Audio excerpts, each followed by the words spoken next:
Hey, IBMOR brothers. I'm going to try to knock some of these things out. This stuff is kind of piling up. And this week, I want to get some of these stories through because like a lot of these podcast stories are actually piling up. This is coming from the Wall Street Journal, I do believe. This is a opinion piece by Martin Feldstein. The debt crisis is coming soon. To avoid economic distress, the government has to reduce future entitlement spending. Uh-oh. As Obsidian says, cuts!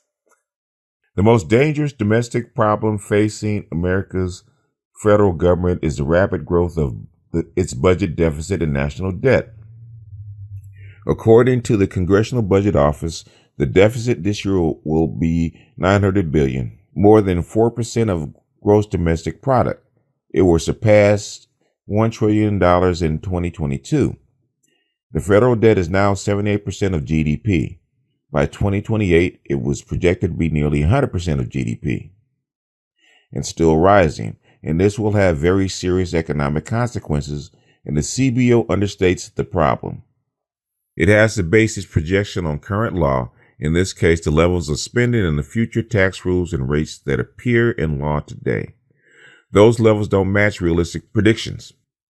Current law projects that defense spending will decline as a share of GDP from a very low 3.1% now to about 2.5% over the next 10 years.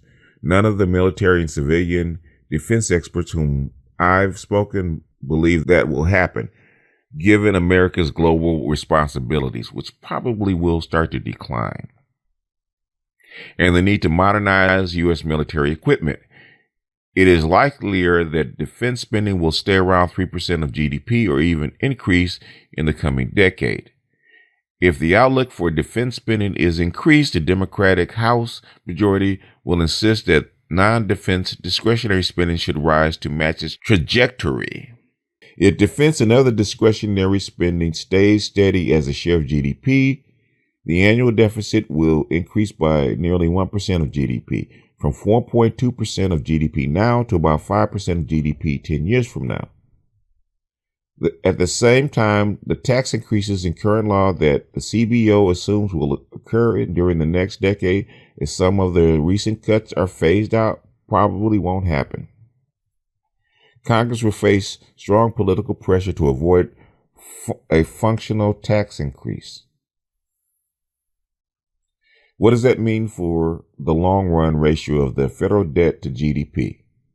Federal debt will probably surpass 100% much sooner than 2028.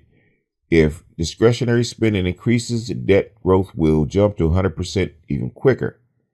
When America's creditors at home and abroad realize this, they will push up the interest rate the United States government pays on its debt. That will mean still more growth in debt. A 1% increase in the interest rate the government pays on its debt would boost the annual deficit by more than 1%. The higher long-run debt to GDP ratio would crowd out business investment and substantially reduce the economy's growth rate. That in turn would mean lower incomes and less tax revenue, leading to, you guessed it, an even higher debt to GDP ratio. To avoid economic distress, the government either has to impose higher taxes or reduce future spending. Since raising taxes weakens incentives and further slows economic growth, worsening the debt to GDP ratio, the better approach is to slow government spending growth. Defense spending and non-defense discretionary outlays can't be reduced below an unprecedented and dangerously low shares of GDP that the CBO projects. The only option is to throw the brakes on entitlements. Whoa. In particular, the government needs to hold back the growth of Medicare, Medicaid, and Social Security. Drum roll, please.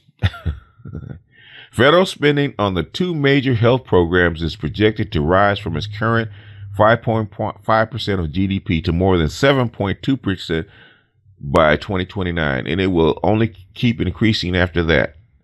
The simplest approach is to raise the age of eligibility of Social Security. We knew that was going to happen. as Congress did in 1983. Bipartisan legislation then voted to postpone full benefits from age 65 to 67, allowing earlier benefits at an actuarially reduced level. Because Congress slowly phased the change in over several decades, it avoided any significant political opposition. In the intervening 35 years, the average life expectancy of Americans in their late 60s has risen about 3 years. It would be appropriate to increase the age of eligibility for full benefits from 67 to 70 and index it to life expectancy.